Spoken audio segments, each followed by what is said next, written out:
আওয়ামী লীগকে মাঠে ঠেকানোর জন্য তো আমাদের এক হাসনাত আবদুল্লাহ যথেষ্ট। বর্তমান বাংলাদেশে অনেকগুলো সংকট বিরাজ করছে। এই সংকটগুলোর মধ্যে বড় একটি সংকটের জায়গা হলো সরকার, রাষ্ট্র এবং জনগণের মধ্যে অনেক দূরত্ব সৃষ্টি হয়েছে। ইউনূস সরকার একা একা জনগণ থেকে বিচ্ছিন্ন হয়ে একা একা চলা আরম্ভ করেছে। ফলত জনগণ সরকারের সাথে কানেক্ট করতে পারতেছে না, রাষ্ট্রের সাথে কানেক্ট করতে পারতেছে না। এবং আপনারা দেখেছেন শিক্ষকরা যখন আন্দোলন করতে এসেছিল, পুলিশ দিয়ে তাদেরকে হামলা করেছে। শুধু শিক্ষক না, ডাক্তারদের একটি আন্দোলন হয়েছিল, সেখানে তাদেরকে বেধড়ক পিটানো হয়েছিল। নার্সদের আন্দোলন হয়েছিল, সেখানে তাদেরকে বেধড়ক পিটানো হয়েছিল। মেডিকেল অ্যাসোসিয়েশনের এই সেক্টরের অনেকেই আন্দোলনে এসেছিল, তাদেরকে রাস্তায় পুলিশ পিটিয়েছে, জলকামানে পানি নিক্ষেপ করেছে। যারা হলো আমাদেরকে সেবা দিয়ে আমাদের শরীর থেকে মনোমত জগৎ সব কিছু সুস্থ করে তোলে, সরকার তাদেরকে ট্রিটমেন্ট দিয়েছে জলকামান। তো এমন একটা পরিস্থিতির মধ্যে আজকে আমরা এখানে একসাথ হয়েছি, যেই সময়ে বাংলাদেশের মানুষ প্রশ্ন করছে যে বাংলাদেশের মানুষের আসলে সংস্কার প্রয়োজন আছে নাকি নাই।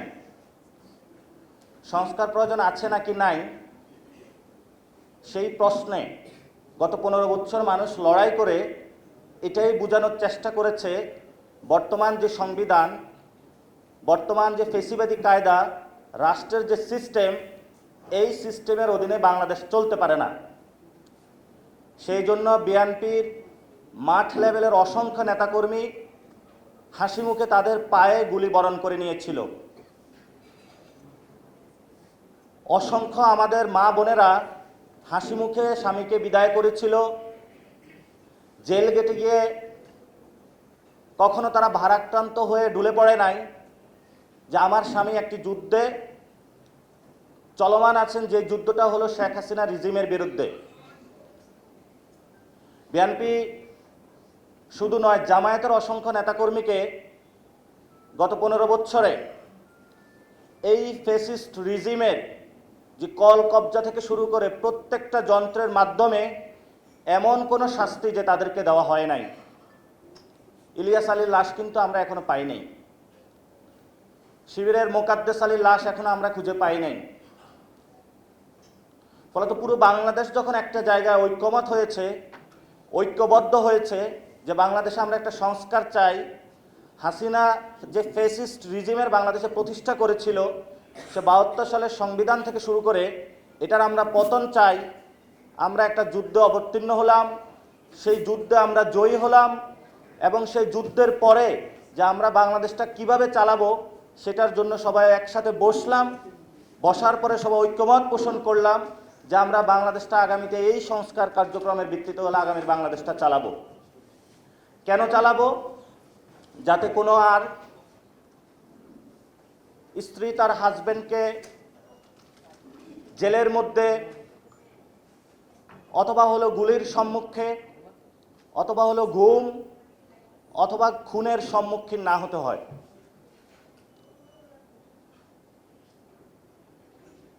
সদ্য ভূমিষ্ঠ সন্তানের কোনো বাবা যাতে এই ফ্যাসিস্ট রিজিমের ভবিষ্যতে ফ্যাসিবাদী আচরণের শিকার না হয়, এই জন্য আমরা সংস্কার প্রক্রিয়াগুলা একটা জায়গায় ঐক্যবদ্ধ হয়েছিলাম। কিন্তু সেই সংস্কার প্রক্রিয়া থেকে একটি দল বেরিয়ে গেছে। বেরিয়ে গিয়ে তারা বক্তব্য দিল যে জুলাই সনদ জনগণ বুঝে না, গণভোট জনগণ বুঝে না। তো যদি জনগণ যদি না বুঝে, স্কুল কলেজের বাচ্চারা যদি সংস্কার না বুঝে, তাহলে পুরো ঢাকা থেকে পুরো বাংলাদেশের যে দেওয়ালগুলো রয়েছিল, এই দেওয়ালগুলো আঁকলো কারা? তাহলে এই দেওয়ালগুলো বিএনপি নেতাকর্মীরা আঁকে নাই, কারা এঁকেছে? বাংলাদেশের একটা বড় জেনারেশন সংস্কার চায়। এই যারা সংস্কার চায় তাদের এখনো তারা বড় একটা অংশ আকারে সুইং ভোট হিসাবে রয়ে গিয়েছে। ডেটা ক্যালকুলেশনে এসেছে যে 40 থেকে 13+ বাংলাদেশের মানুষ এখনো ডিসাইড করে না যে কাকে তারা ভোট দিবে। তারা তখনই ডিসাইড করবে তারা বাংলাদেশে যারা সংস্কার চায় তাদেরকে তারা আগামী বাংলাদেশে ভোট দিবে। এই জন্য আমরা বর্তমানে যে রাজনৈতিক দল সংস্কারের বিরুদ্ধে দাঁড়িয়েছে, আমরা তাদের কাছে আবেদন রাখব, এই দেশের সার্বভৌমত্ব, অখণ্ডতা, বাংলাদেশ রক্ষার জন্য আপনাদেরকে সংস্কার ঐক্যমত কমিশন যেটা দিয়েছে সেটা মেনে নেওয়ার আহ্বান আমরা রাখলাম আপনাদের কাছে। প্রশ্ন এসেছে গণভোটের।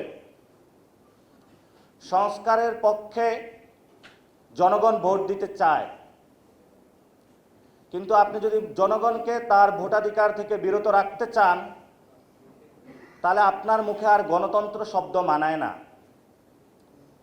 এই জন্য আপনি যখন গণতন্ত্র বলবেন, অবশ্যই জনগণ যেটা চায়, জনগণ ভোটাধিকার প্রয়োগ করতে চায়, সেটা তো অবশ্যই আপনার সম্মতি জ্ঞাপন করতে হবে।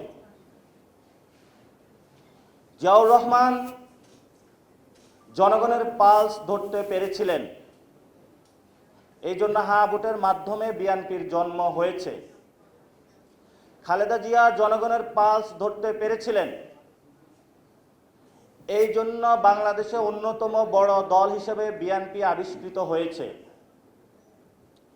কিন্তু এখন যারা রয়েছেন ওনারা যদি এই জনগণের পালসটা ধরতে না পারেন, নিজের পায়ে নিজে কুড়াল মারেন, তাহলে আমাদের করার কি আছে? এই জন্য নিজেদের ইগো না দেখিয়ে, বাংলাদেশের মানুষের বিরুদ্ধে না দাঁড়িয়ে আমরা তাদেরকে আহ্বান জানাবো, আপনারা সংস্কারের পক্ষে আসুন। সংস্কার প্রক্রিয়া কিভাবে বাস্তবায়ন করা যায় সেই ক্ষেত্রে আপনারা নিজেদের ভূমিকা পালন করুন।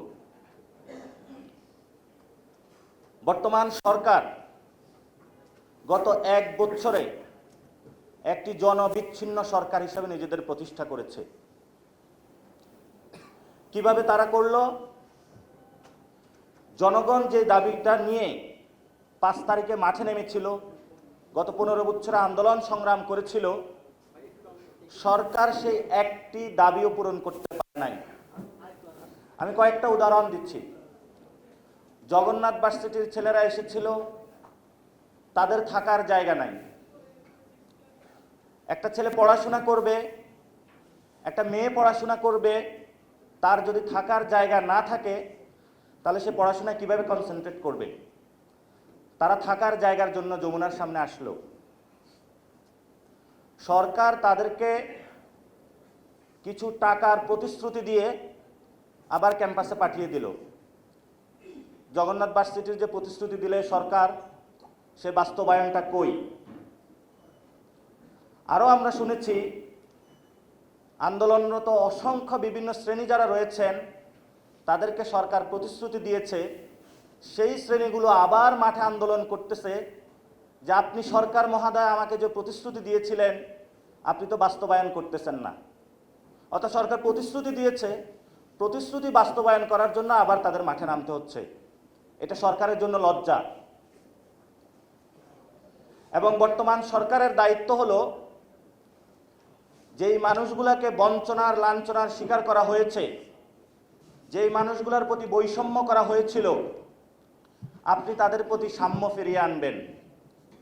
কারণ এটা মুক্তিযুদ্ধের যে লিখিত দলিল, সেখানে রয়েছে সাম্য, মানবিক মর্যাদা এবং ন্যায় বিচারের ভিত্তিতে আমরা একটি সমাজ প্রতিষ্ঠা করব। যেই সমাজের ভিত্তিতে আমরা একটি রাষ্ট্র প্রতিষ্ঠা করব, যে রাষ্ট্র সকল নাগরিককে এই কার্যগুলো সকলকে সম অধিকারভাবে নিশ্চিত করবে। তাহলে গত 50 বছরের রাষ্ট্র আর এই সরকার বর্তমানে যে 1 বছর রয়েছে আমরা কোনো পার্থক্য পাইলাম না। এখন যদি আমরা কথা বলি তাহলে অনেক উপদেষ্টা নাখোশ হন। আপনি যখন চেয়ারে বসেছেন আপনি নাখোশ হলে চলবে না। আপনি ওই চেয়ারে বসা মানে জনগণের যে দাবিগুলো রয়েছে সেই দাবিগুলো জনগণকে আপনার বুঝিয়ে দিতে হবে। এখন আসি স্বাস্থ্য খাতে। স্বাস্থ্য খাতে আপনারা যদি ঢাকা মেডিকেলের সামনে যান, যে বহাল দশা আপনারা পাবেন পুরো বাংলাদেশের স্বাস্থ্য ব্যবস্থার এটা একটা চিত্র।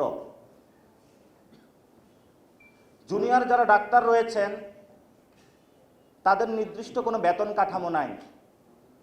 আপনি ঢাকা মেডিকেলে, চট্টগ্রাম মেডিকেলে, রাজশাহী মেডিকেলে যাইলে দেখবেন একজন ডাক্তার যে সারা রাত সার্ভিস দিয়ে থাকে, সারা দিন সার্ভিস দিয়ে থাকে, তার একটা ঘুমানোর জায়গা নাই, একটা ভালো ওয়াশরুম নাই,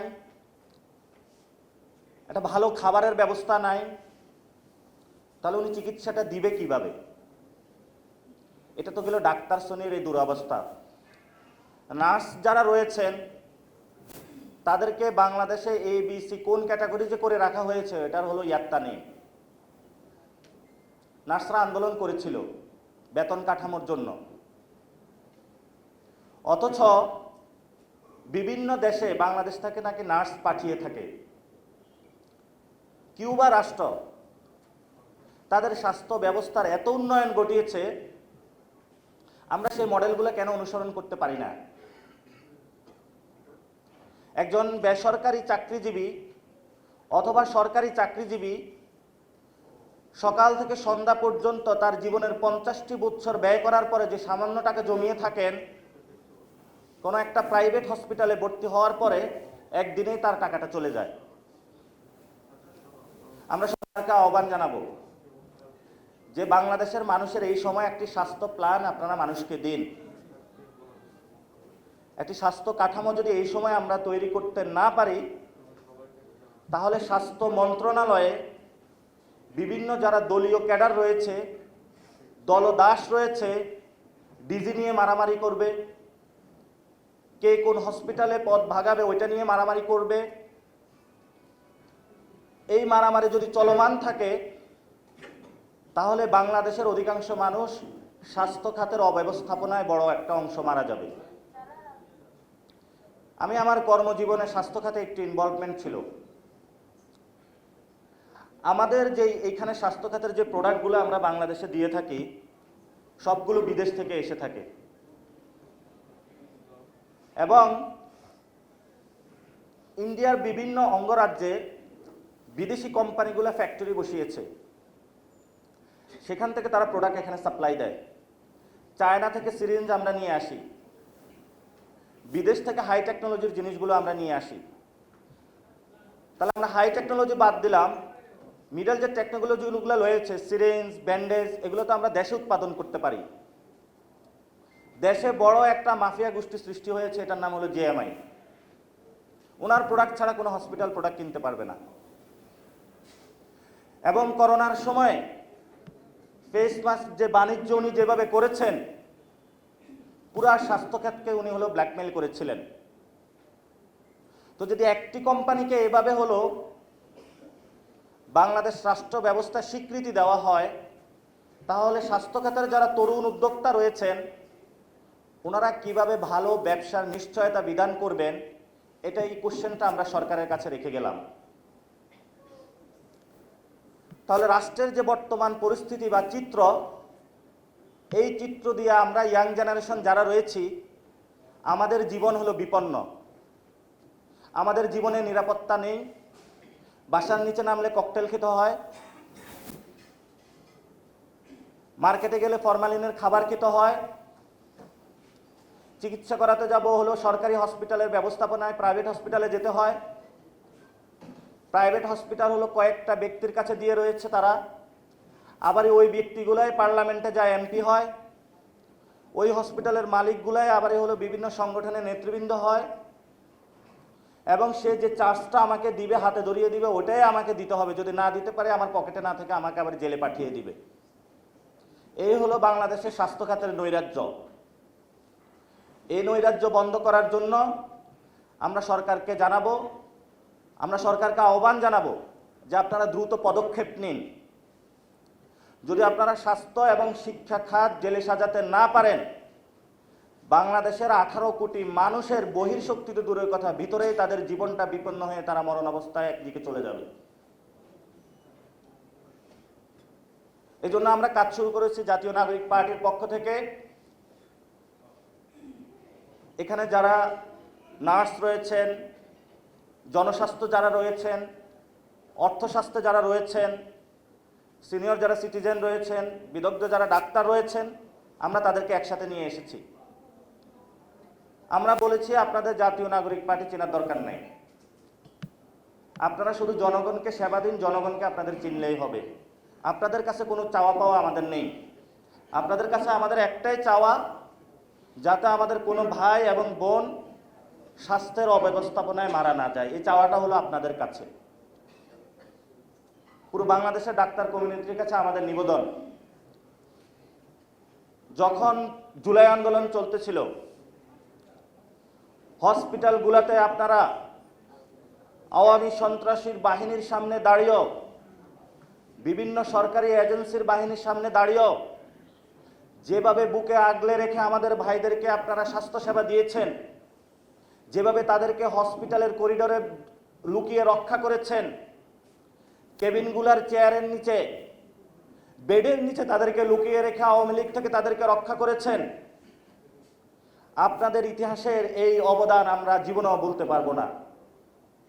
আমরা তখন দেখেছি যে একজন ডাক্তার কত মানবিক হতে পারে। অনেকে বলে ডাক্তার নাকি কসাই। যারা এই কথাটা বলে আমরা শুধু তাদেরকে বলবো, জুলাই আন্দোলনের সময় বাংলাদেশের ডাক্তার, নার্স, হসপিটালের আয়া থেকে শুরু করে তারা যেই ধরনের সহমর্মিতা, বিপ্লবের কর্মসূচি দিয়েছেন, বাংলাদেশে গত 50 বছরে এই ধরনের কোনো সেক্টরে আমরা দেখি নাই। যখন ডাক্তাররা আমাদের ভাইদেরকে চিকিৎসা দিয়েছেন, তখন সচিবালয়ে বসে আমাদের যারা অ্যাডমিন ক্যাডার ভাইয়েরা গুলির নির্দেশ দিয়েছিলেন, পুলিশ প্রশাসনে বসে কন্ট্রোল রুমে গুলির নির্দেশ দিয়েছিলেন। আমরা বলবো যে এই স্বাস্থ্য খাতে যারা বিভিন্ন সেক্টর ভিত্তিক উপরস্থ যে পদগুলো রয়েছে, আপনারা এগুলা ডাক্তারদের কাছে বুঝিয়ে দিন। একজন ইংলিশ লিটারেচারে এসে একটা হসপিটালের কত টাকা ব্যয় করবে, আয় করবে, কি প্রোডাক্ট করবে, তার ডিরেকশন দিচ্ছে। বাংলাদেশের স্বাস্থ্য খাত কেমন হবে সেটা হলো বিভিন্ন যে কলা সাবজেক্টে পড়ে হলো এই সাবজেক্টে এসে সে জ্ঞান দিচ্ছে। যার যে স্কিল সেট, যার যে যোগ্যতা, তাকে যদি বুঝিয়ে না দেওয়া হয়, ওই বিভাগ, ওই মন্ত্রণালয়, ওই খাত জীবনেও কখনো সফলতার মুখ দেখে না। এই জন্য আমরা সরকারকে জানাবো, আমাদের সাবেক আওয়ামী লীগ যে স্বাস্থ্যমন্ত্রী নিয়োগ দিয়েছিলেন, উনি তো মনে হয় ইংলিশ ডিপার্টমেন্টের ছিলেন, যতটুকু জানি নাকি।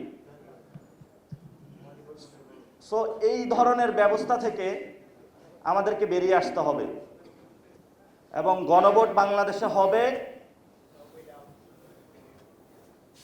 বিএনপি যদি আরো 100 বছরও প্রচেষ্টা করে, বাংলাদেশে গণভোট ঠেকাইতে পারবে না। কারণ গণভোট বাংলাদেশের একটি বড় অংশ চায়, যে অংশের তুলনায় বিএনপির নেতা কর্মীরা হলো চুনোপুটি, একদম সামান্য। সফলতা, আপনি এত বড় বাহিনীর সামনে কিছু দলীয় গুন্ডা নিয়ে দাঁড়াবেন কিভাবে? লাঠি নিয়ে দাঁড়াবেন, বাঁশ নিয়ে দাঁড়াবেন, অস্ত্র নিয়ে দাঁড়াবেন। সেটা তো আওয়ামী লীগ, যুবলীগ দাঁড়িয়েছিল, পেরেছে তারা? অতীত 1 বছরের শিক্ষা থেকে যদি কেউ না নেয়, তাকে শিক্ষিত করার দায়িত্ব তো এনসিপি আর নেবে না, সেটা জনগণই নেবে। আওয়ামী লীগকে মাঠে ঠেকানোর জন্য তো আমাদের এক হাসনাত আব্দুল্লাহ যথেষ্ট।